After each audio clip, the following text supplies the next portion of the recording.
Good evening, everybody. Happy Sunday evening to y'all. It's been kind of a cold one today. We were getting kind of spoiled with all that warm weather we've been having. But it is winter in Iowa, so you know it does get cold here. So I'm gonna type something to see if everything comes through to me. See if I can get things to come through. How is everybody this evening? Hi. People are coming in. Hi, Clara. Hi, Marilyn. Hi, Kathy. Oh, Karen. Hi, Karen. Tammy. Hi, everybody. Are you finding me? Looks like everybody's finding me. Can you hear me okay? Joanne. All kinds of people. Today's a good day for staying inside. It was kind of cold. My sewing group that I belong to, we have a little sewing group that gets together at the store on Sundays. We went and sewed today. So it was really fun. Oh, hi, Deb. Hi, Jeanette. Also, oh, hi, Maria. How are you? Cool. Everybody hearing me okay? Looks like the thumbs ups are coming up, so that's good. Can you hear me okay? Yeah, so we had fun sewing today. I'm working on that. I'm working on the Kimberbell quilt, Broomhilda's Bakery. So I got all the rest of the blocks finished today, and I'm ready to put it together. And then I have to do the embellishments. Hello! Oh, look at all the little thumbs ups. Cool. Hi, Jackie. We got all kinds of people here tonight. So we're going to work on the Valentine Settee Pillow tonight. I did this actually last year, but we started so along with Jan, the first class. I just went back and looked because I wanted to see, because it's getting really close to a year. It was February, I think it was the 10th. Let me look at my sheet. Yeah, February 10th. So we'll have to have some sort of fun little anniversary or something for that, because the Sunday the 9th is this year the Sunday's on the 9th, so on the 9th. So that might be kind of fun. We might have to have some sort of a little anniversary thing for February, you know, in February, have a little anniversary get together or something. So I'll think about that. But I didn't realize it had been a year, because I knew it was in either February or March I started, and I went back and looked and it was February. So that was my test live, and it went okay. So hi, Sharon. Hi, Joanne. Boy, there's all kinds of people here tonight. We'll wait a couple more minutes. So yeah, so we're going to do the Valentine Settee Pillow. And I did this last year, but like I said, we didn't do it last year because this was my test pillow that I did with my little sewing group. They sewed it for me to make sure that it worked okay. And this was the first pillow that I did, and but it was so close to Valentine's Day when I got it done. We didn't do it in the class, so we started with the March one, which was the St. Patrick's Day one. So anyway, this one is the Valentine's pillow, and I've already sewn out the two outside panels for the one I'm going to do tonight. We're just going to do this inside panel because I want to make sure I show you how to do the this glitter vinyl, so you know how to use that for applique material. So we'll do that tonight, and then I will talk you through the finishing construction. We probably won't go through the whole thing for finishing it up. There is a video from last year for the March settee pillow. That one, the St. Patrick's Day one, there's a pretty detailed class on the assembly.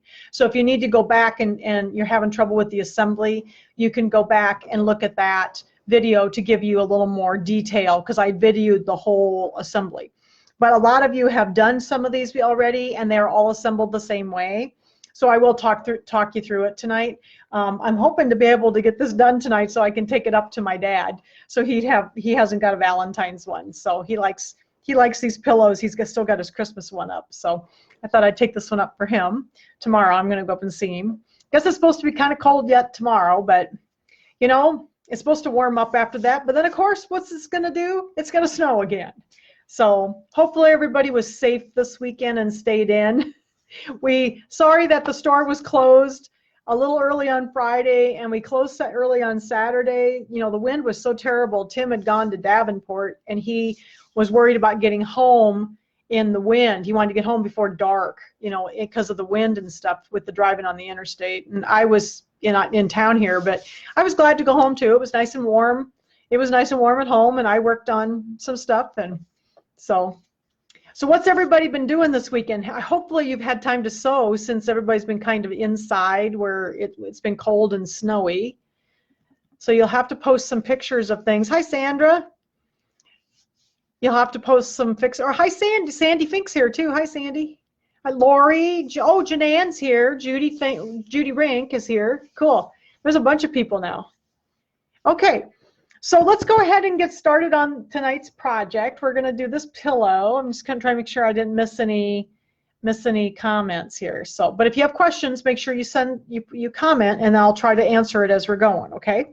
So tonight we're going to make this pillow. I'm going to do the center section in the class, but the outside pieces are done the same way. There's just an added piece on the end, an extra applique piece. So the center one only has applique pieces on the top and the bottom. So, or the border appliques, I should say, on the top and the bottom. Shoveling snow. Sandy said she was shoveling snow. Very good, Sandy. Lots of little things quilting. Cool. So, but so we will not do the ends. I'll show you my two ends. I got them finished up during the week, so I'd have them ready to sew together. So, all right. So just a second here. So here's the ends. Whoops. Try not to burn myself on the iron. So here is the end. So the only difference from what we're going to do tonight is there's just going to be a border on the bottom and on the top. And then this one adds this one on the end, see? So then here's the other end. Okay, so there's the two, I got the two ends done. All right, so we're going to go ahead and do the center. Let me turn the camera around here.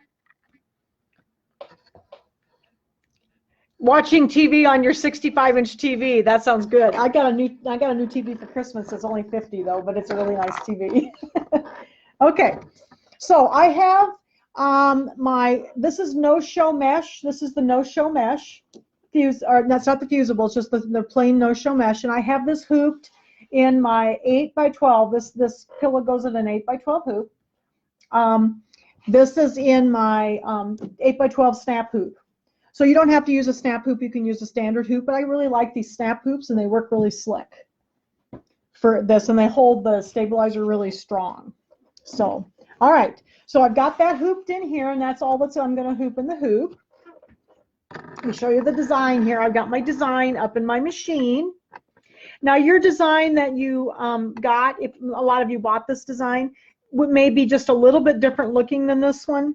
Excuse me.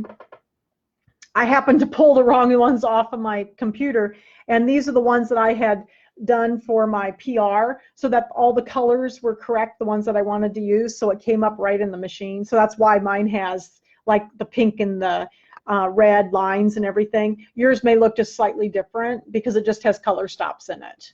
But I just had this one. I forgot that I picked the wrong one when I started, so this is the one I have. So, okay, so if your design looks just slightly different than this, it's okay. All right, so what we're going to start with is we got the fabric or the stabilizer in the hoop here. And number one, if you read your instructions, number one says to the batting placement line. So the first step is going to be the batting placement line. So I'm going to have to hit embroidery here. I didn't get it all set here. There we go. I have white thread in my the top. I only use 3 colors on this pillow. I just use white, red, and pink. You can use as many colors as you like. And I am using bobbin thread in the bobbin. So, okay, so let's go ahead and sew out the placement line here for our batting. I guess I need to get my drawer open. I want to knock my hot iron over here. We need an iron when we go to do this. That's why I wanted to do the center. When we do the little piece of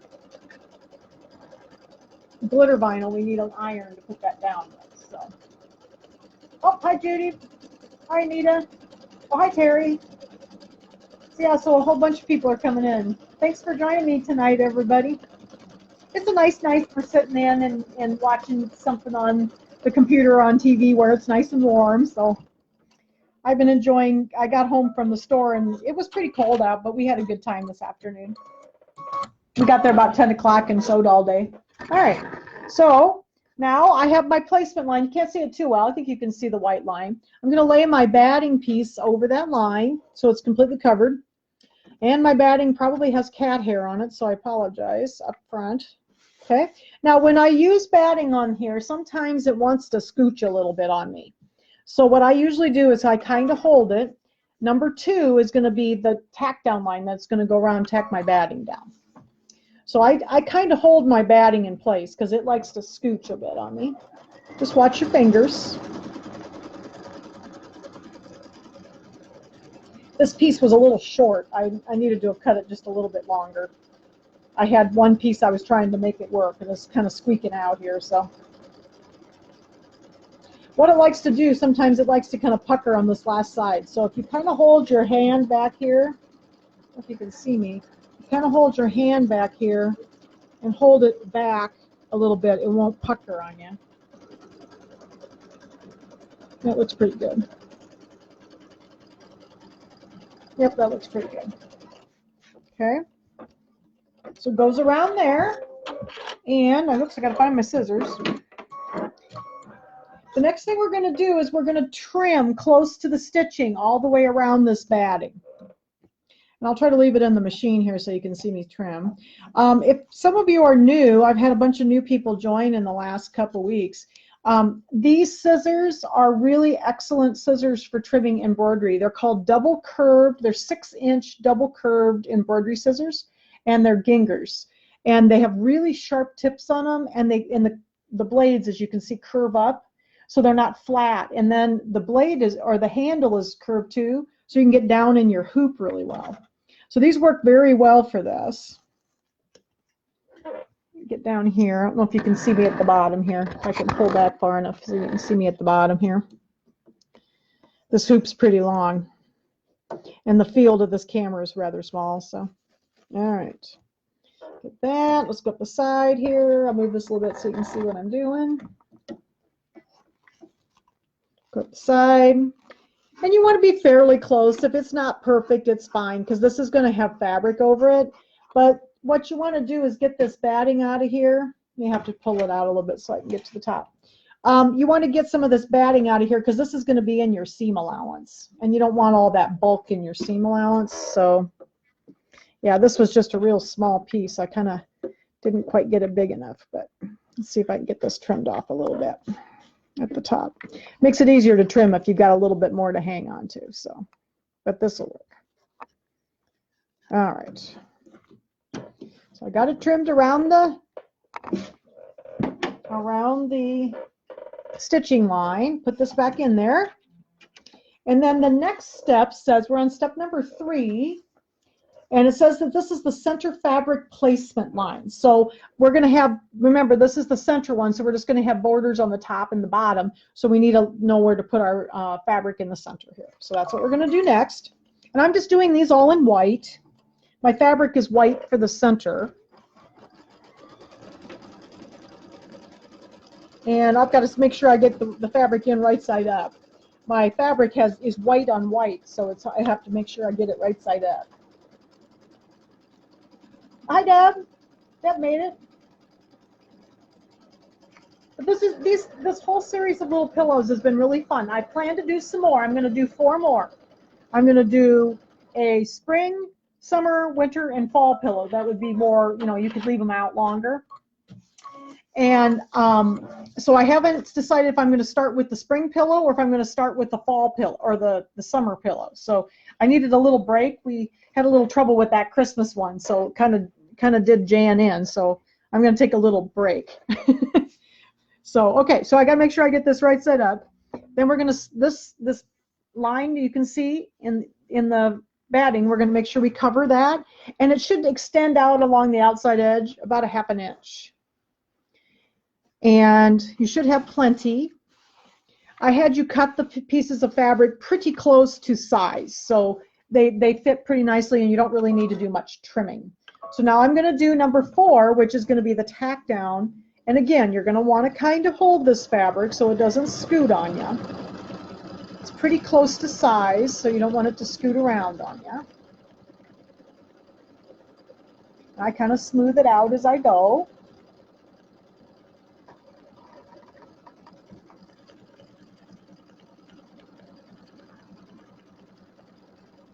This had little cute little hearts on it. I don't know if you can see it. The little white on white is actually little hearts. So this was the fabric I bought last year. I still had enough to do one more kit, except for the backing, and I had to get a new backing. So I'll show you the new backing I got this year. So, oh, hi, Lynn. Okay, so now I've got this all tacked down in the hoop. Now, the one thing I say in the instructions is to, after sewing, flip, I'm sorry, I've got to get the right one. I'm on the wrong panel here. Here we go. Leave ½ inch on the outside of the block. So what I'm meaning is out here, you want to make sure you have about a ½ inch fabric hanging over each side. And I gave you about the right amount so that it's going to be almost perfect. And then about a ½ inch at the top and the bottom. You really don't need to trim. You know, if you got your piece a little big and it was a little out of, you know, a little bit too big down here, you could trim. But you really don't need to trim with the sizes that I gave you. I've always trimmed a little bit, so it's about a ½ inch at the top and the bottom if I have to. But in this one, so this one I could maybe trim a little bit, but it's not that far over. And you do want it about a ½ inch on either side, because that's going to be part of your seam allowance. Okay? All right, so we're ready for number 5.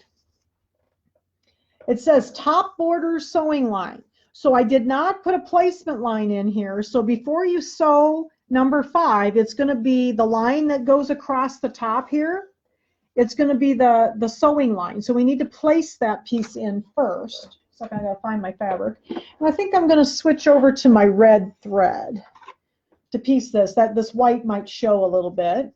So I'm going to go ahead and put the red in here. Now, I did also, when I did this pillow, this was the first one I did. So I have done, this one is in a slightly different order for those of you who have done some of these pillows. This one's in a slightly different sewing order because I kind of changed my sewing order after I did this one.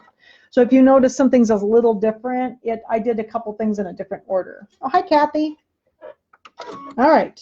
So before we sew number 5, which is just going to be a straight line, it's going to cross here, we need to put our fabric in. So just pretend you're piecing like a regular quilt. We're going to put the right sides together, and I'm going to put the raw edges together up here. And just lay this in like that and put the raw edges together. I'm going to put my foot down and I'm going to sew out number 5. And this will tack this in. I really kind of liked this fabric. I think I got it at Joann's. Oops, sorry. Just hit my scissors.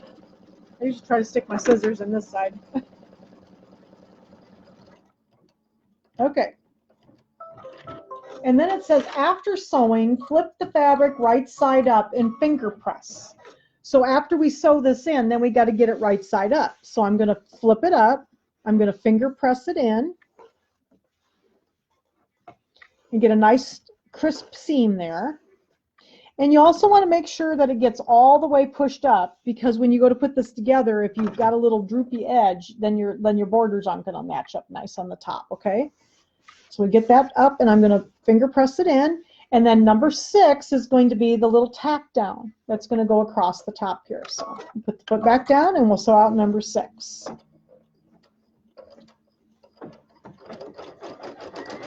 Does anybody have any questions so far? Is this making sense to everybody?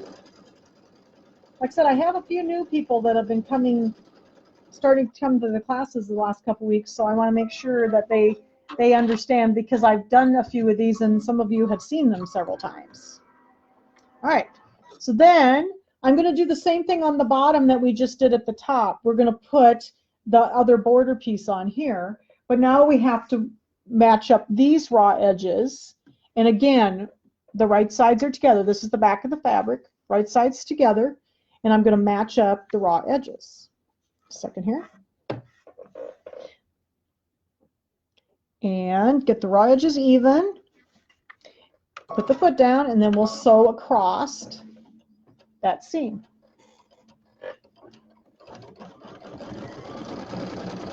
I've been enjoying these pillows. They're a lot of fun. And but like I said, I'm going to do 4 more, so there'll be a total of 10 of them. I'm going to do the seasons this next time. So I haven't decided if I've got a spring one in mind yet or not. It may be summer before we do another one, and then we'll do summer, fall. Like if I start in the summer, it'd be summer, fall, and then winter, and then spring. So to end. So all right. So we're going to pull this back, right side up, and then we're going to finger press it so we have a nice crisp seam there. So when we go to sew this together,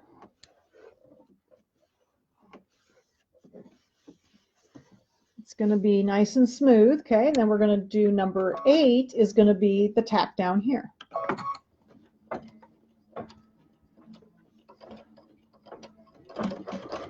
Now, some of the other ones after this one, I actually sewed, we're going to be going back and doing some stippling in a minute here. And in the past, some of the newer ones, I actually put the stippling first. So that's the difference here. Can we use our 7x12 hoop? No, unfortunately, no. This one is an 8x12. I might have a 7x12 version, but it will not fit the pillow. I think I do because I made one for somebody else last year. And I can get you that one, but you cannot use the pillow form that I used for this. The pillow forms for these, I get it at Hobby Lobby, and they're 12x22. They're going to be too small for the 7x12 design, so you'd have to make your own pillow form. You have to kind of do some math and measure it and make your own pillow form. Okay? So yeah, so I think I do have the design in the smaller size. So if you want it, but you will have to use your own pillow form. You'll have to make your own to go in it because it's going to be too small for the one that I use. So, okay. All right. So now the next step, number 9, is going to be the stippling that's going to stipple in the main body here. So we're going to switch back to white and do that. That was a very good question. That was the Wassmers asking that question. So yes, I do have it done in a 7x12. I found it earlier, but you would just have to use your own pillow form. Okay. All right. And which machine do you guys have? Do you guys have the 5100? Can you type that to me? Isn't it the 5100? You can get an update, so it has an 8x12 hoop. You can get an update for that machine. I think that's the one you have. Okay, so now we're ready to do the stippling. Whoops, helps if I leave the foot down, doesn't it? And this was number 9, the body quilting. And while that's quilting, I'm going to grab something off the back of my, yes, so you have the 5100. So by the way, there is an upgrade for that machine that gives it 8x12 hoops, and I would highly recommend that because that really opens up your world a lot if you actually add that extra inch. I know it doesn't sound like a lot, but so many of the designs, especially the larger ones, are 8x12 and then 9x14 and 10x16, but if you have an 8x12 hoop, it'll really help you, and it's not a really expensive upgrade, and it also comes with 2 hoops. You get the 8x12 hoop and the 8x8 hoop. So I'd highly recommend that.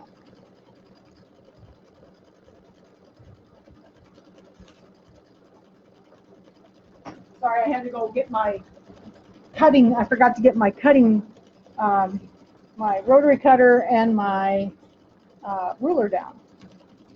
Because I can trim this real quick and then we'll sew it together so you can see the whole thing put together. So yeah, so there's the 8x12 hoop is really a common one that people use, especially for some of the larger designs that some, like Anita Good Design does. A lot of theirs are in an 8x12 hoop, so that is a nice one to have if it's available for your machine, and it is.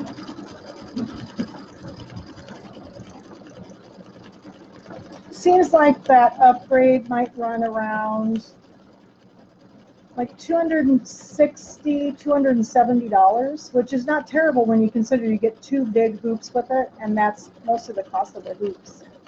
So, And it does some other things too besides the size. It does some stuff with the lettering and adds some designs too. So there's other things in there as well.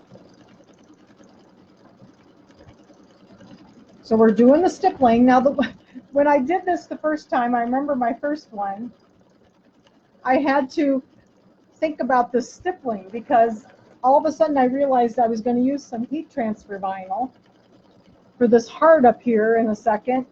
And the first one I did, I just stippled the whole, the whole square there.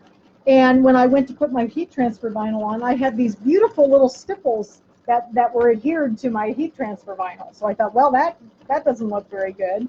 So I ended up having to redo the stippling so I have a little empty spot for that heat transfer vinyl, so it doesn't show through the lines of stitching don't show through. So I've done other of these pillows with the glitter vinyl, and so I remembered that for those. But this one I had to redo the whole thing after I sewed it the first time. It's like, whoops.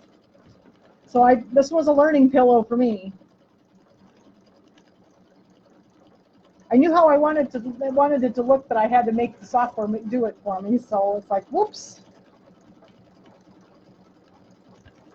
So I think the next step is going to be some applique. So how many people are some of you doing starting over? Have people started their blocks yet? Can you give me thumbs ups if you started your blocks? Or started your blocks, or started your picking your fabrics out and stuff? Send me thumbs ups if you're working on it. I put a picture up of what I got done last week, so. Okay, I think we're about done here. I think we might have a little bit up here by the heart. It has to go up and do this little center section. Oh, we got some thumbs ups. Are people starting to think about it? I know some of you bought the pattern, so. Yeah, I've been enjoying working on it. It's been really fun. And the little Broomhildas, the Kimberbell design that I'm doing right now, that one's been fun too. I've been kind of working on that, kind of dinking at it for about, I don't know, it's been quite a while. We started it, I think, over the summer. So I'm hoping to maybe get it done this winter. All right, so I think we're getting pretty close here. Okay, so we got the stippling. So can you see this plain spot right here? Right here, that's the spot that we need for that heat transfer vinyl, so it won't show the stitches, okay? And now the next section, which is number 10, the next step is going to be the quilting along the borders, the top and the bottom border here. So we'll put the quilting in. And I'm doing that in white too. I think I did, yep. Better look before I do it, right? Have the top fabrics, but still debating on the back. And oh, cool. So Lynn's working on her. She's getting the fabric picked out. Sometimes that's half the battle, Lynn. It takes me longer to pick the fabric out than it does for me to like cut it and stuff, because I have a terrible time picking fabric out.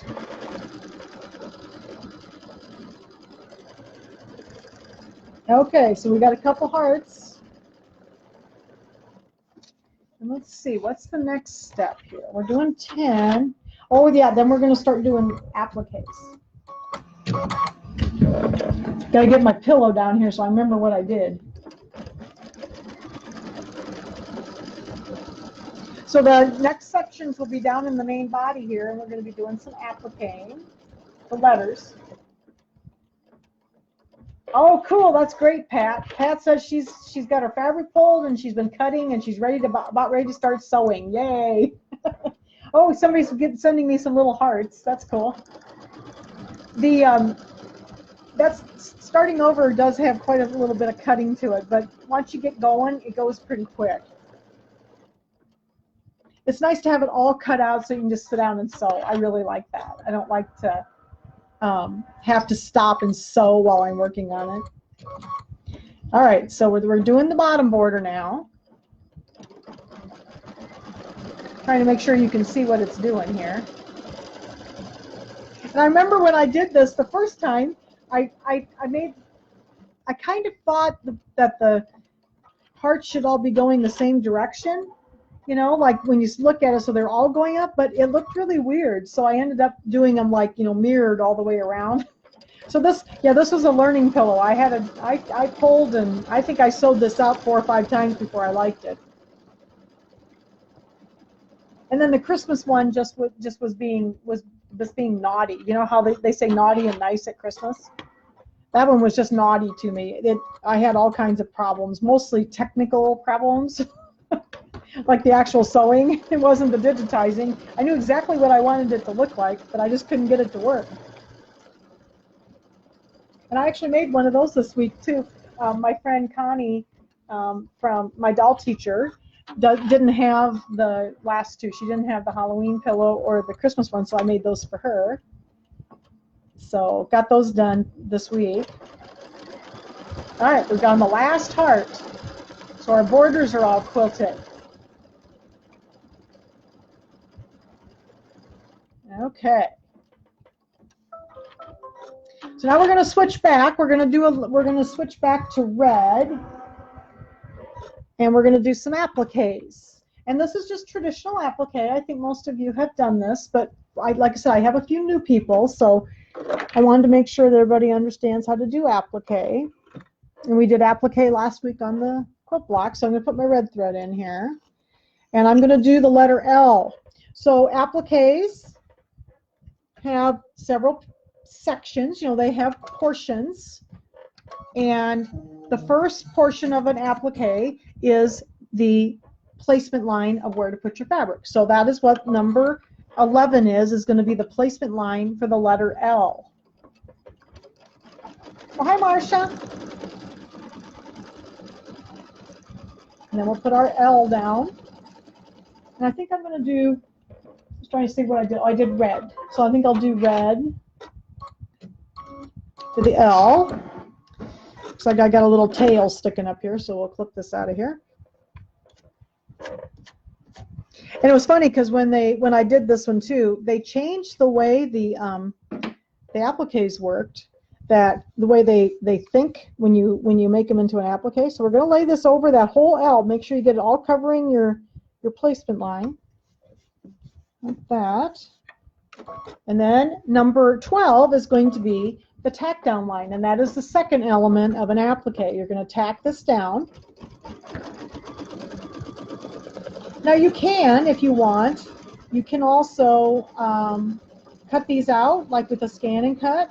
And you know, we've done that a few times as well. I could have cut these out with a scan and cut. I often, when I do this type of applique, and I know I'm going to have satin stitches, I just trim it in the hoop. I find that just about as fast. All right, so then I'm going to pull this down, and then we're going to trim close to the stitches. You can probably see them there on the camera. So I'm going to trim this close to the stitches.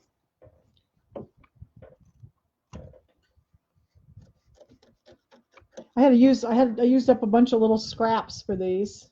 These were just small squares. I didn't have all the original fabric left from last year. Some of these little pieces I had to use other fabrics. Dad will never know.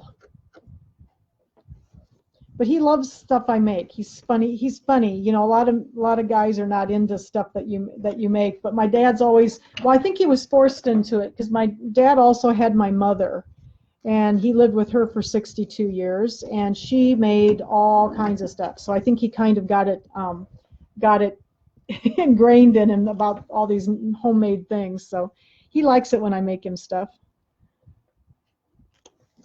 And my grandmother made a lot of things too. All right, so we'll get this. Whoops, just a second here. I'm just about done. And whoops, let me get this little piece. There we go. All right, so we got all the way around there, close to the stitches. And number 13, so this was the thing that surprised me about the software. They have changed this over the years, and when I first got the software, it didn't do this, but now it does. But the software now, the way it splits it up when it does these appliques, it's going to do the satin stitch around the L, and then it's going to go down and do my placement line for the next letter down here, which is also going to be in red. Actually, I mean, it's going to be a red line, but I'm going to make it in pinks, but the red will be fine. So it's going to, it splits it up differently than it used to. So we're going to put the satin stitches on, but then it's also going to do another placement stitch down here. Oh, hi girls. Marcia, oh, Margaret Weiser, hi Margaret, hi, oh, Marcia Jen, hi girls. So it's going to do the satin stitches. Let's see, I guess the next one is going to be pink, isn't it? So I got to remember which one I'm going to do here. This one, I guess.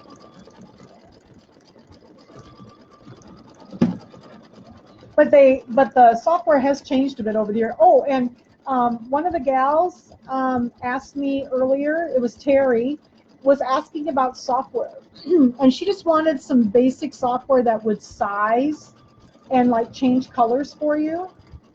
And just so you know, Dime has new software that's called Embroidery Toolshed. And it was brand new and it's free.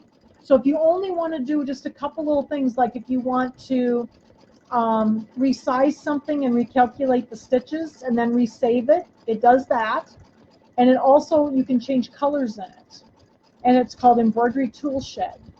And if you go to inspiredbydime.com, and it's all the way at the bottom of the software page where it says redeem purchases, you can go all the way to the bottom.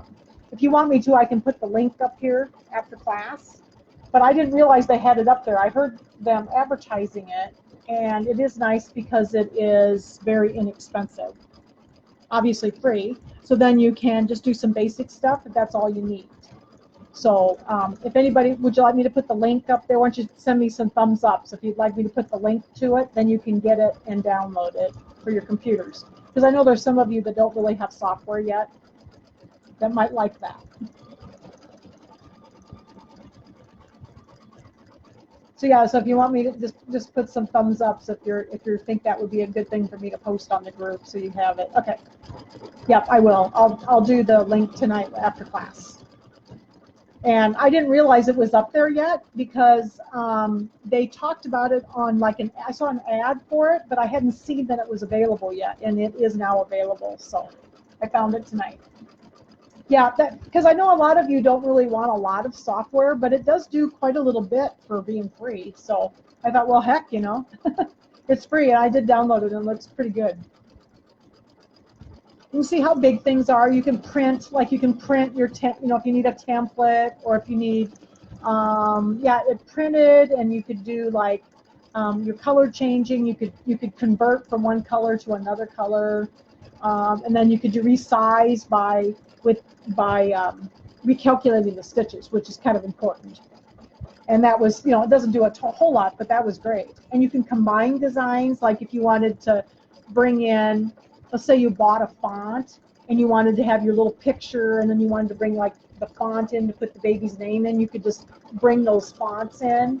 There's no font tool in the software, but you could bring in one that was already a PE design or a PES design, and then you could combine them together and make one design. So I thought that was pretty cool. All right, so now see, it's going to go down here and it's going to do my other placement line for me. Got to get my other thread ready here. I think we need pink next. All right, so now this is the letter V, and I had done the letter V in pink fabric. So even though the underline, now you have to be a little careful with this, but this is fine because the fabric's going to cover up the red, and then there's going to be pink. There's going to be pink satin stitches on here, so it was just fine. I've done this pillow several times. So okay, so we're going to put our fabric. Here's our placement line. We're going to put our fabric down over that placement line for the letter V, and then I'm going to change my thread to pink, because this, if you left this one red, this line, the tack down line, you may see this one. So the one underneath you won't see because it's going to be under the fabric. So I'll put the pink in this time. I'm using whoops, second, it just landed on the floor. I'm using the brother thread. I really like the brother thread. It's It's not quite as shiny as the Floriani, and I've been using it quite a bit lately. I mean, most of these Kimberbell quilts I've been using Brother Thread. So I'm buying the set. There's a whole set. There's like almost 200. There's almost 200 colors now. So okay, so we're ready then. What the second part of a applique is the tack down line. So we're going to do the tack down line for the letter V, and this is step number 14. And I tried to keep the instructions and the number on the machine, the step you're on, the same, so that you have,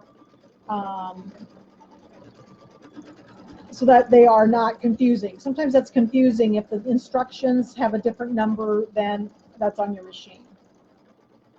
Okay, so it went around twice, and then we're going to trim this close to the stitches.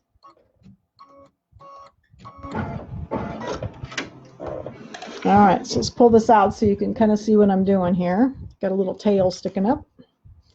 So we'll trim this close to the stitches. Now usually when I do applique, I like to do an inset on my appliques so that the satin stitches sit in a little further onto the fabric than on the inside of it than on the outside. That way you don't have to worry if you don't get trimmed quite as close as you want, you're going to get a good cover. But you do have to trim fairly close. So next week, what are we doing next week? Oh, we're going to do the jelly roll rug next week. I've had so much fun with this rug. I really like it. It's very easy. It's a little different than doing the other ones, but I've been having fun making them. So I can't wait for those. Oops, I got some comments here just a second. Got to get my thing to scroll. Yeah, Sandy, you know, I've been using Brother Thread ever since I've been embroidering. And, you know, this is actually really good thread. And the only thing I have a little trouble with, if I can hold this down, see these little caps down here at the bottom now? I have a little trouble with these. You have to be a little careful because sometimes they get a little worn and they won't snap shut. So when you put them up on your machine, make sure that bottom is shut. And if it's not, sometimes you'll get a piece of thread that want to stick in there. So I'd like to come up with some little thing to cover those up because I have a couple. After a while, they get kind of worn. The ones that are worn, I was going to show you what they do at Brother School with this thread since we're talking about it. What they do at Brother School, you know, these really do stand up better. So you can see I have my thread stand up here, okay? But at Brother School, what they tell us to do is to put the thread on, it's actually backwards because it should be this way to come off the spool correctly. But if you put it on this way on your lay down spool pin, but don't put a cap on the end. It seems to come off the thread spool fairly well, but don't put a cap on, just leave it open. Because what happens if you put this cap on, the thread likes to wrap around right behind that cap and then you can't see it and then it breaks your needle. So if you leave it on like this, so that's what I've been doing with the ones that have the bottoms that won't stay shut anymore. I lay them down and been laying them like this, and I've been having pretty good results with that, and then it doesn't stick in those little things. So that's another option, but I do really like this thread. It's just the kind of, I mean, I have about 3 or 4 of them that are just getting worn. They're about empty, and they're getting worn so they won't snap shut anymore. So, okay, so I've got my pink on here. And I'm going to slide this back in, and then we're going to do satin stitching. So step number 15 is going to be the satin stitching around the V, and then it's going to be the placement line for the letter E, which is going to be over here. All right. And I think I might have to go back to red. I'll get my red ready again. So it's going to do the pink around the letter V. Yeah, I was kind of happy about that software. I thought that looked pretty good. I'll look at it a little closer before I put it up tonight so that I can tell you a couple more things it'll do. So for some of you that don't want to spend a lot of money on software, that would be a nice little software you can do a few things with. Let's bring this down a little bit so you can see it again.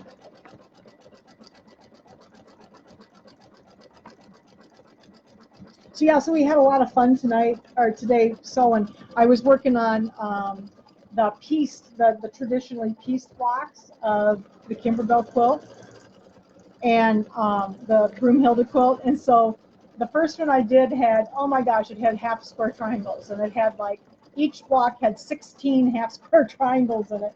So I was really glad when those were done. The rest of them weren't too bad. Yeah, I thought so too. That's one of the things that Brother always, I don't get to go to Brother school. Tim always goes, and he was talking to me one day, and he said, well, you know, Jan, they tell everybody to lay them down and then don't put a cap on those.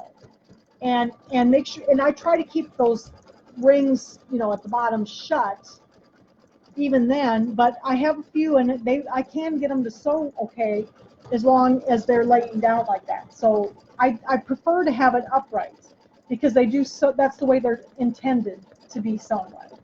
But sometimes there's another workaround, so I have been doing that. So yeah, if you haven't tried this thread, for those of you, I mean, the Floriani thread's great. I have all the Floriani threads too, but sometimes I don't want that much shine on my thread. So this is a little bit more matte. This one's kind of in between my Madeira and the Floriani. This one's a little shinier than my Madeira is.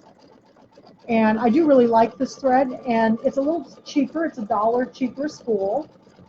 So, and they have, originally when I started using Brother for years ago, there was only 60 colors. And now there's 100, I think there's 192 colors now. So there's a lot more to work with, and some of the colors are really nice. And then these are the colors, the Brother colors are the ones that all the Disney characters and the machines are done in. So that way you have the exact, you know, colors for Eeyore and Pooh and all that. So, and Mickey Mouse and all that. So, you know, one can never have too much thread, right? Ask Judy and I about that. I have so much thread. I have a full set of Madeira, a full set of, well, I don't have quite the full set of Brother yet because I have the old original colors, but I'm getting the rest of them. And then I have a whole set of Floriani. Plus I think I have a set of DMC. Not sure what else I have. I bet a few of you, the rest of you have lots of thread too. You know, it's sort of like a collection thing. Okay, so the next thing will be over here will be our placement line again. Got another piece for that.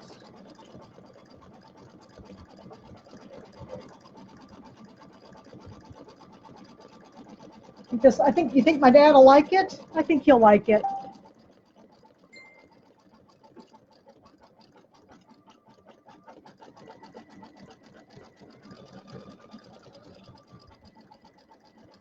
Dad likes stuff like this. It was funny though. He didn't want me to take the Christmas pillow off yet, so he still has his Christmas pillow on. So, okay, so now it's going to do the placement line for our letter E. How do you store your thread? Kim, I have. I'm not sure while this is, while the satin stitches are going, I will turn my camera around and I'll show you my Floriani thread. All of my thread are in boxes of some sort. I have a cat. Yeah, you know, my dad's kind of partial to me, I think, so.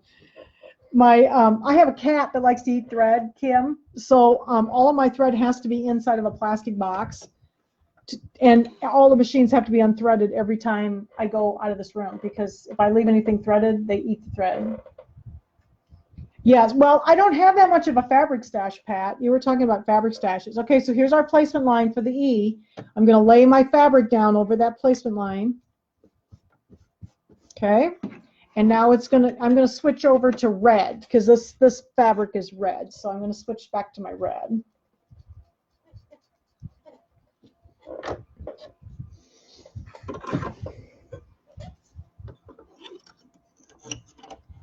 Now, the other thing about the brother thread, it's kind of funny. They have these little papers. Okay, so we're going to do this. This is going to be the tack down line. This is number 16. We're going to do the tack down line. The other thing with the brother thread is you can see there's these little papers on the bottom. They have a tendency to come off, and I don't know why. They just have never gotten the stick them good enough so they stay on there. So what I do is when I get a new spool of thread, I write the color number on the top with a Sharpie marker. So I always know what color it is, so I don't get them mixed up, because a lot of mine have lost the papers.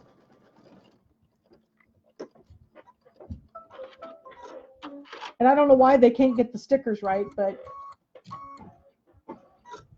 all right. So now here's the letter E, and I'm going to find my scissors again, and we're going to trim close to the stitches. Get this one trimmed. This one was just a little, I think I bought this for one of the Christmas quilts. This was this little gingham, a little scrap of this big enough to do this applique, just a piece of gingham.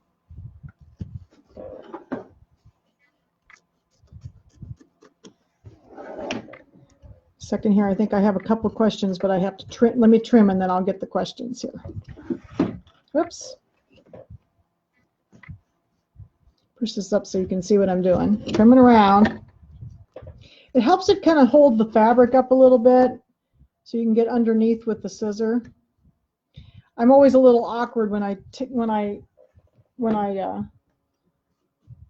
cut on the camera, because I don't like to take it out of the machine. I want you to be able to see it. And I usually kind of take this over and lay this on my, actually I get up usually and put it on my table, over my cutting table to trim, or lay it over next to me over here, because I like to leave it flat. And it's best to have it on a flat surface, not on your lap, because if you trim on your lap, you could push your hoop open and it'll all come out. So I don't trim on my lap usually. I like it to be on the table if I can. Okay, got around there. Whoops, second here. Get some of those little fuzzies out of there. And then I put my red thread, my red thread's back in here. So we got the red thread back in, and we're going to do the satin stitches. So while the satin stitches are going, let me turn the camera around here if you can see, and let me get the questions. So is it better to store the thread in plastic containers even if you don't have a cat? I think it is, Sandy, because I think the plastic containers keep your thread clean. And I think it lasts longer, because thread kind of has a shelf life. Polyester thread's not as bad, but if you keep it away from dirt and you keep it in a climate that is fairly even year round, not too humid in the summer, not too dry in the winter, it lasts a lot longer. So I'm going to turn my camera around so you can see this. I don't know if you can see it very well, but can you see underneath over here? This is my cutting table, and that's all my Floriani thread. And I put those in those Floriani boxes. These are awesome because each drawer holds 15 spools. And if you have a color chart, each row of the color chart is 15 spools. So the drawers have there's two drawers in each little box. So you can go by the color chart, and that's how I have them labeled. So I have like drawer 1, drawer 2, and then it goes in the color chart. So that's my Floriani thread there. And I don't know if you can see it from way over here. Let's see. I don't know, can you see that white box underneath my long arm? All the way on the other side, I'll kind of point. Can you see the white box over there? That's my Madeira thread. So it's kind of labeled the same way. There's 7 drawers, and all the threads are labeled in there. And that's how I have my Madeira thread. And then let me show you I just got some new boxes for my brother thread. Let me go grab it while this is sewing.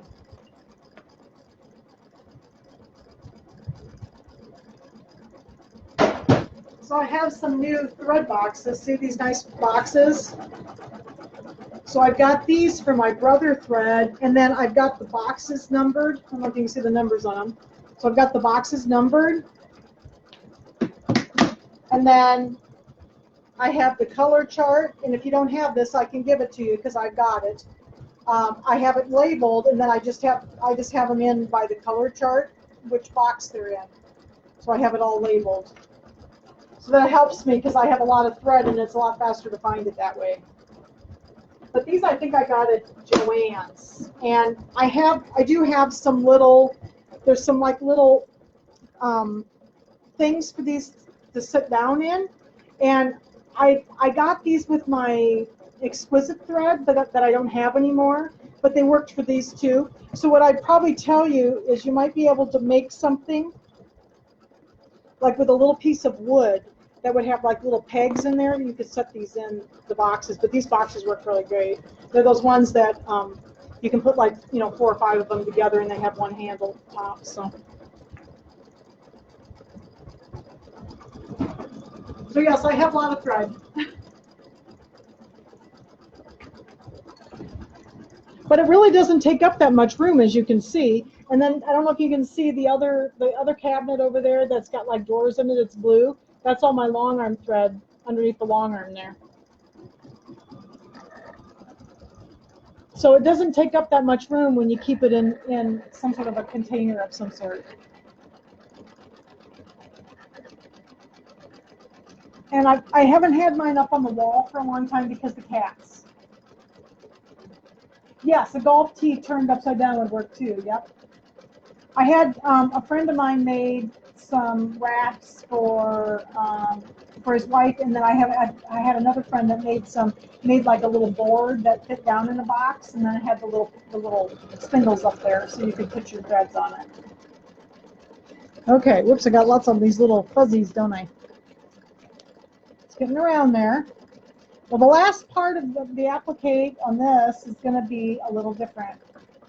Yeah, Sandra, I've actually I've actually got quite a bit of stuff under my long arm, but when I moved it out here, I had to economize the space because I didn't have a lot of extra space when I have a 10-foot long arm out in this room too.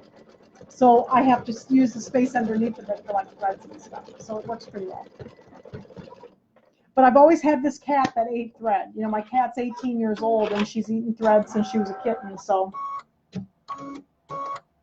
oh, okay. You want me to put the thread chart up? So we want the link to the software, and you want me to put that Brother thread chart up for everybody?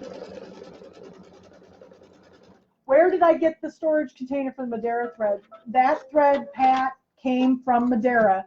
That box, it is not cheap. I mean, I think I paid about $500 for that box. It was very expensive. I bought all the Madeira threads years ago. If you buy a whole set, you get the box with it. And I bought a set years ago, but they changed the thread spools. So my old box would not fit the new spools. So I had to buy a whole new set. Okay, am I still there? Can you guys hear me? Things are looking weird. Are you still there? Or am I frozen?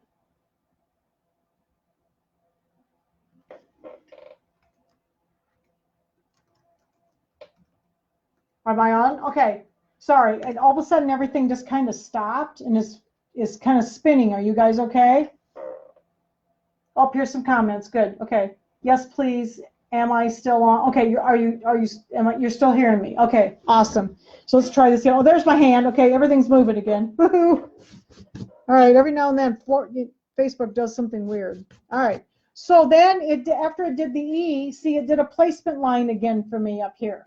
Okay. So we need our E. Okay. I got some more comments. Just a second. Yep.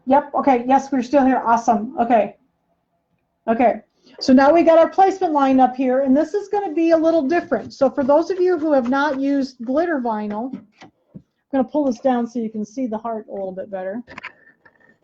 Okay. Glitter vinyl, this is what we're going to use for this applique so that it's nice and shiny in here. And glitter vinyl is actually heat transfer vinyl, like you would put on a shirt and use a heat transfer machine, like a heat press. So, but we can use it for appliquing as well. It works really great. So there's a clear plastic sheet that's on the top of this, and we need to take that off first. So this is important. Remember to pull this off before you do this final applique here. So I got to get a hold of it. There we go. Okay, so I'm going to pull this off, and then there's that pretty glitter underneath. So this was some pink glitter I had. Okay, and the glitter vinyl, I get a lot of it online, but you can get glitter vinyl at like the Cricut glitter vinyl is not too bad. I've used it, and I use some of the stuff from Hobby Lobby. It's not too bad, but it's the iron-on stuff. Okay, so I've got my placement line. I'm going to lay this over, but let me check. I'm going to change my thread again back to pink.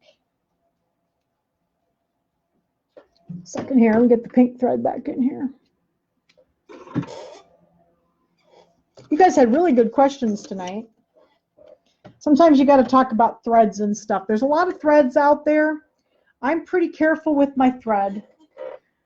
Tim calls me a thread snob, so I am kind of careful with it. All right. Yes, Michael's also has heat transfer vinyl.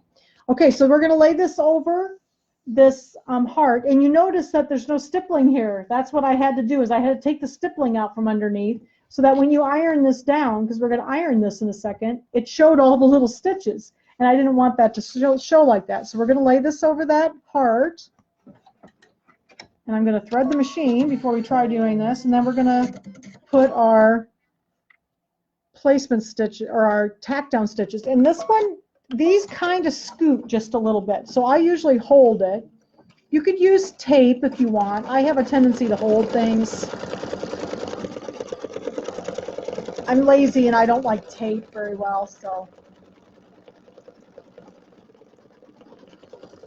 that's our tack down line. And then we're going to trim. But there's something else we'll have to do then with this heat transfer vinyl before we sew. All right, so I'll pull this back, and I'm going to trim close to the stitches, just like I would with regular fabric. It works just fine.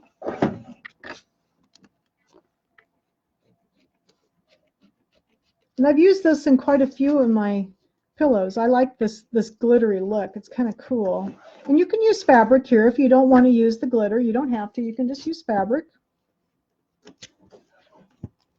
But by taking the stitches out from underneath, if you use the glitter, the little stitches won't show then. I had some people that didn't use the glitter, and it looked just beautiful. All right, so just a second here. Got to get around here. Okay. Now, this is the trick with this. So hopefully you'll be able to see me. I wish I could get a little closer, but I can't. I'm going to take this out of the machine, and I'm going to come over here to my iron. I've got an ironing surface over here. It's going to be a little dark, so I apologize. So I'll put this up so you can see. I've got my little iron. I love this little small iron. There's a lot of like little travel irons and stuff. And I've got one of those wool pressing mats laying here on my table. I'm going to put this flat on here, and this glitter vinyl needs to be ironed down to the fabric before you stitch on it, because if you don't, it's going to pucker it. So this is heat transfer vinyl. So if we iron it, then it will adhere to the fabric underneath. And I'm just going to put my little iron on, and I'm just going to hold it there for about a minute or so. I'll have to do this. And I like this little iron because it fits inside the hoop really well. Like I could put my big iron in this hoop because it's large.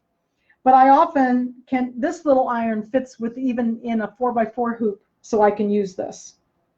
So find yourself a little small iron, and you notice I've got a pressing cloth on this. You don't want to iron on top of this stuff because it will just melt the top. So make sure you put a pressing cloth over it before you iron on it. And I'm just pressing, not really ironing. Make sure I use the right term here. Okay, and that way it's gonna stick down to the fabric. So when I go to sew the satin stitches on here, it's not going to pucker on the edges. So let's put this down, and then I always let it dry, or I let it cool off just a little bit before I sew on it. But you can see it's nice and flat against the fabric now. Okay, and we'll let it cool just a second before we sew on it. There's a couple more questions. What temp on the iron? This little iron just has high, medium, and low. I've got it on high, Marcia. I usually use on the regular iron. I use the wool, or usually with heat transfer vinyl, the wool setting you could use a cotton setting as well. Okay. So here's our heart. I think it's cooled off now. Yep. So we'll put this back in here. And the last step is going to be the satin stitching. So let's get a little closer so you can see it. And I've got my pink thread in there, so we're going to put pink satin stitches around our heart. I think I'll turn off my iron so I don't burn myself.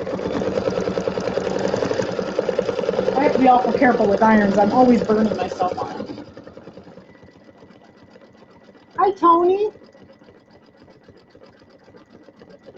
So yeah, so you want to do, I usually do, like I said, usually wool or cotton on these. So, all right, so we're getting around the heart here.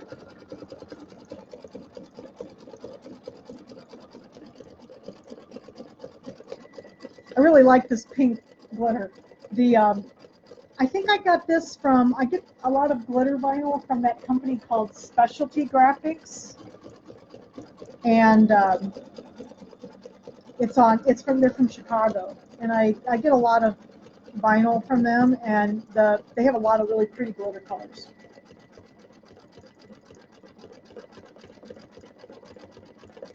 No, Sandra, I just use my regular embroidery needle. I haven't had any trouble just using number 11 embroidery needles.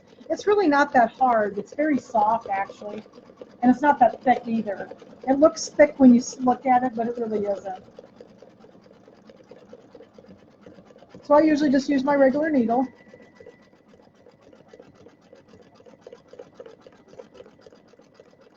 So, okay, so I have to remember what I got to put up there for you. So we want the software, right? And we want the Brother thread chart. Let me write that down so I won't forget. Got a piece of paper here, so I'll write it down so I won't forget. Brother thread chart. And I'll put that in the Dropbox with all the other files. And then the other one was we want the link to the new dime software.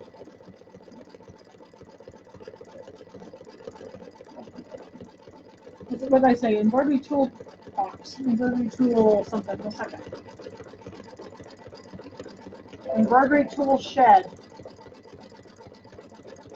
Embroidery tool shed is what it's called. Just about done.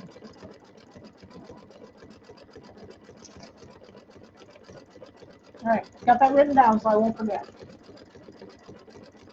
what you need. Okay. Last few stitches, and then what we'll do is we're going to take this out. Oops.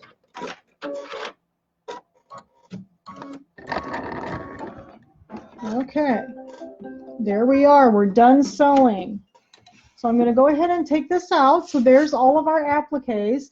And then what I'm going to do is I'm going to trim a 1/2 inch away from these basting stitches here all the way around. So if you give me just a second, I'll run over to my cutting table and do that.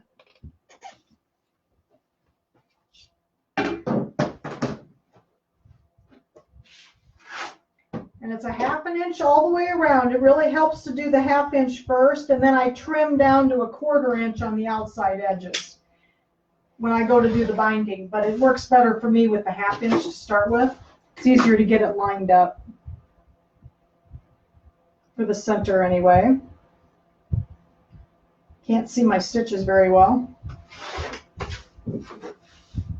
It's dark red fabric. Okay.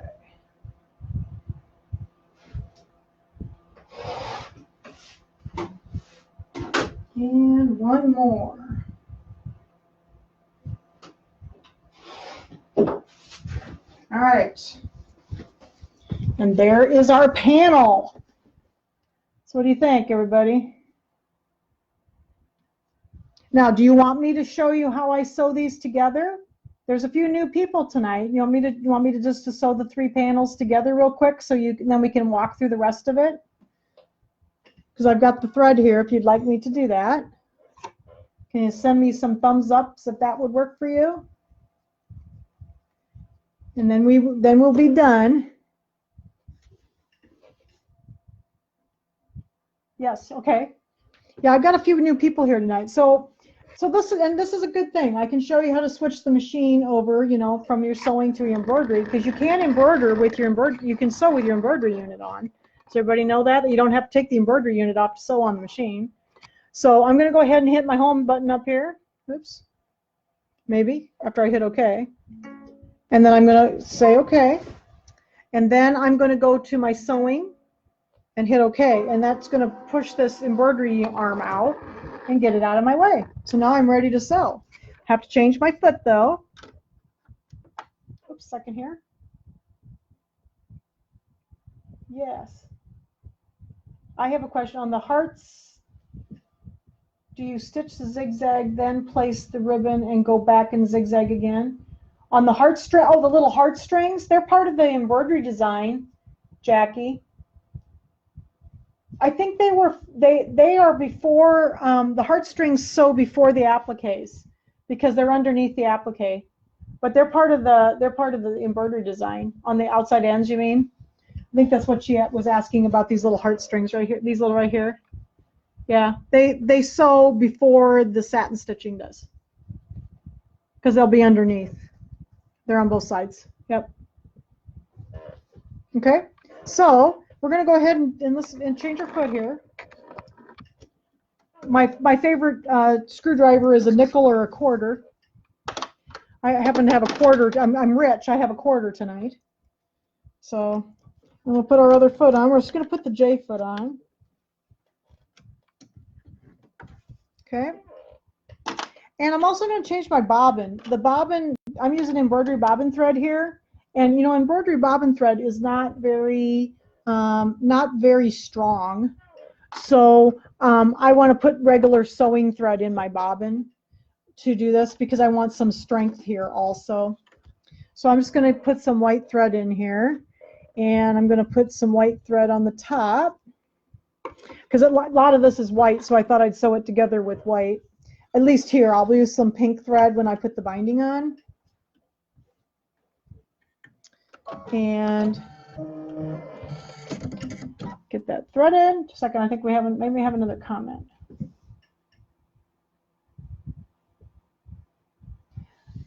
See, on the heartstrings, do you stitch the zigzag, then place ribbon, and then go? Oh no, the ribbon's not in the embroidery design, Jackie. I misunderstood. The ribbon is afterwards. You put the ribbon on last.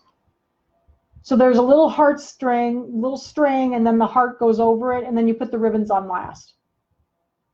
Mine only had a zigzag, no placement. Yeah, there was no placement. It's just a zigzag line that goes over that. Yeah, that's what you're talking about. So yeah, there's just this here, and then you'll do the satin, you'll do these appliques, and then I glue the little ribbons on. So the little ribbons are actually glued on. Okay. All right. So then let's go. We're going to sew this together. So let me get a couple pins here. So, oh, and I found these wonderful new pins. Do you guys like good pins? I just really like good pins, and I struggle finding good pins. And these are called Magic. They're new ones, Magic pins, and they have what they call comfort grips. And I like these extra fine, these really skinny little teeny ones. So if I hit them, they don't hurt anything. But oh my gosh, these are great pins. I don't know if you've tried these or not, but these are great. I got these I ordered them, but I've seen them. A lot of the quilt shops have them now, so these are awesome. These are what I'm using right now. So okay, so let's go ahead and sew these 3 panels together. So this is the first panel, this one here with the border on the left. So this is the first panel, and I'm going to sew it to this panel. So let's put our right sides together. I'll put this down a little bit so you can see. And what you got to do, you got to be careful to make sure that your borders line up. So when you put these together, you want to make sure your borders are lining up in here. So I kind of am careful when I line these up that those bottom borders are lined up together, because you want them to come out and look like they're all one border. And I'm going to put a pin there to hold it. And then I'm going to do the same thing down here. Make sure that my borders are together. I kind of fold it back so I can see where my border is. And go up like that. And then we're going to sew. And this is going to be, okay, so what I say is to sew a 1/2 inch seam. So if you look here, can you see, if I hold it up a little closer, can you see the little line? That was the basting stitches we put around the outside edge. You want to be about 1 stitch inside of that, because then it will cover up any kind of lines you might be able to see from the other side. And that is about a 1/2 inch, because remember we trimmed these to a 1/2 inch. But what I do is I look at the lines on the back here, and I sew by that. I don't pay attention to the whole 1/2 inch thing. I want to be about 1 stitch inside of this line here. So I'm going to go ahead and tie a knot. I don't have my foot controller on, so I'm just going to use the button tonight. And I'm going to sew just about 1 stitch inside. Now, yes, I'm going to slowly sew over that pin. That's why I use extra fine pins. I don't go over them very fast. And I'm sewing 1 stitch inside of that line. Make sure these are all lined up here. If I take that pin out, it will scoot every time. But that's why I use really small pins, because I don't have trouble with them then. And I bend a lot of pins. I throw a lot of pins away, because once I bend them, I throw them out. Okay. See this one? This one's kind of bent now. So this one's going to go in the garbage now. I spent a lot of money on pins. So, okay. And you can take them out if you want. So there's my first panel, my first and second panel. That looks pretty good. I got a little off up here, but this is for my dad. He won't care. I got a little bit off on the top, but I think when I iron it out, it'll look okay. See, I was a little bit, can you see that I'm just a little teeny bit off? So I might fix it later. And let's do the other one. Where did you find the pins? The pins, Mary, I found the pins. I ordered them from Brewer. I can get them for you if you want them, because I can order them from Brewer through the store. But if you want to order, I've seen them a lot of quilt shops. Quilt shops are starting to really carry the pins. So yeah, the pins I ordered them from Brewer, and I can order them through Shield Sewing Center if you want me to order them for you. But I have also seen them at a lot of quilt stores.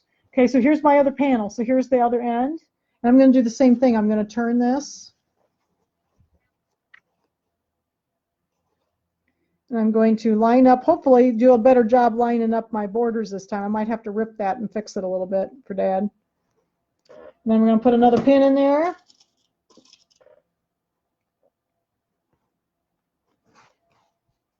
Then we're going to go down.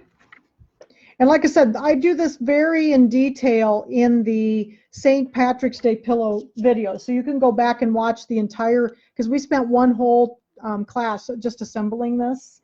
But I thought maybe you'd like to see the whole thing sewn out, sewn together, so you could see the whole thing tonight. And then you can go back and watch. I'll kind of talk you through the rest of it, but then you can go back and watch that video. It was done in March of last year. Okay, so we're going to sew. And again, I'm sewing about 1 stitch inside that line, so that I don't have any lines showing on the outside. Very slowly over that pin. Make sure I'm lined up good here. Okay. I'm using my J foot, and I'm using the needle in the center. I can't sew very straight with it on the left, so I always sew with the needle in the center. Okay. I'm going to tie off on the end. Oops, you take another stitch, I think. There we go. And cut. All right, see, I didn't bend those pins. All right, oh, that looks pretty good. All right, so there's the last panel. So there's the whole top put together, okay? Then, oops, I've got a couple more comments, just a second here. Let's see. Did Joanne have the pins? These pins, really? Joanne's? Oh, I didn't know if they had them or not. I've never seen them there. I've only seen them at quilt shops because they're kind of a specialty pin, and they have like 4 or 5 different models and different lengths and stuff, so they're kind of neat. I mean, I really like these. I do use my laser quite a bit, Marcia, but for this particular thing, I've done this so many times, I don't need to use the laser. I can sew pretty straight without it. So, but what I'm doing is watching the line. There's a line back here for me to see. You can't see it very well on the camera, but I can really see it. So, okay. So then at this point, I take this and I'm going to iron these seams open on the back. I like to iron them open so they're nice and flat. Okay, so we'll iron these open. And then I'm going to take it back to my cutting table and I'm going to trim. There's still a basting line there. I'm going to trim so that it's a 1/4 of an inch all the way around, because that's where my binding's going to go. Okay. And then the binding or the backing, I've got my 2 panels. And what I did is I kind of pre-sewed these before I started. I do a little hem on the one end of each one. Now this fabric is directional, so be careful that you get, so that you don't have one upside down. I always have to watch. So this is directional fabric. So here's my 2 edges that are hemmed. Okay. Then you're going to lay this upside down. You're going to have all the ironing done, and then you're going to line up. Whoops, right side up though. Line up your fabrics to your, and again, this would be trimmed, so this is just going to kind of show you. And like this, and then I'm going to pin this all the way around, and then I'm going to stitch it down. And when I put the binding on, so I'm going to put pink binding on it. Dad actually likes pink, believe it or not. So I'm going to put the binding on the back of the pillow, and then I'm going to flip it to the front, and I'm going to machine stitch it down. And again, I do that in quite a lot of detail on the March St. Patrick's Day pillow from last year. So if you go back and watch that video, that will take you a little bit more. It's the second video that we did that in 2 videos. We did the first, the embroidery on the first one, and we did the assembly on the second. So then you'll have a little more detail on the assembly. So that's why I thought we wouldn't do all that tonight, but I wanted to at least sew it together so you could see the whole panel done. Okay? So are there other questions? We had a lot of good discussion tonight, folks, so that was really good. So is there any other questions about the pillow? And I think maybe somebody might have said that they didn't get the pillow design. So if you want the pillow design, it's $10. And you can just personal message me, and I'll send you a PayPal invoice, and then I'll send you the design. So the design's only $10. So, okay, is there any other questions? Takes a second for things to come through. So, I think otherwise we're about done for the evening. Everybody got thumbs ups? Are y'all going to go make your Valentine pillows now? Got the thumbs ups coming. Are y'all going to make Valentine pillows now? I like Valentine's Day. I never get anything for Valentine's Day because I don't have anybody to give me anything, but I like to make pillows and stuff. I like Valentine's.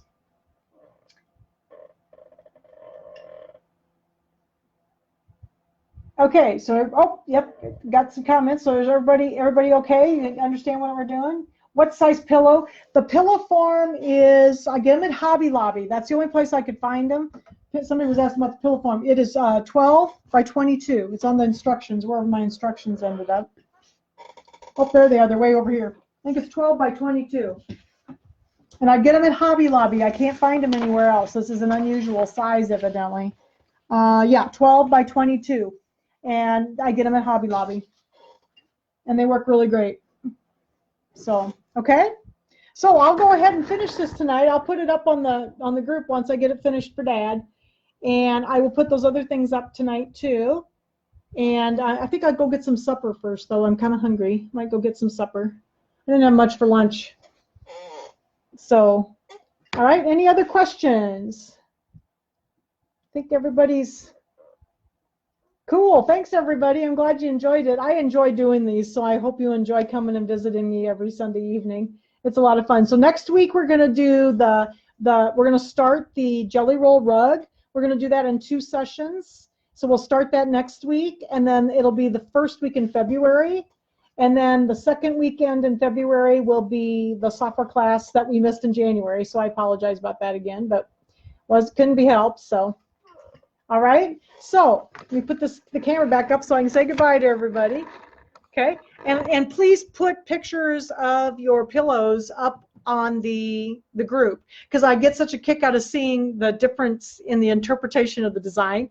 So everybody's pillows turn out so cool. I'd like to see everybody's. So when you get them done, take pictures. Okay. Thanks, everybody. Great. So we'll see you next week. And if you have any questions, personal message me, or if you want the design. So, okay. Thanks, everybody. Have a good evening. Good night.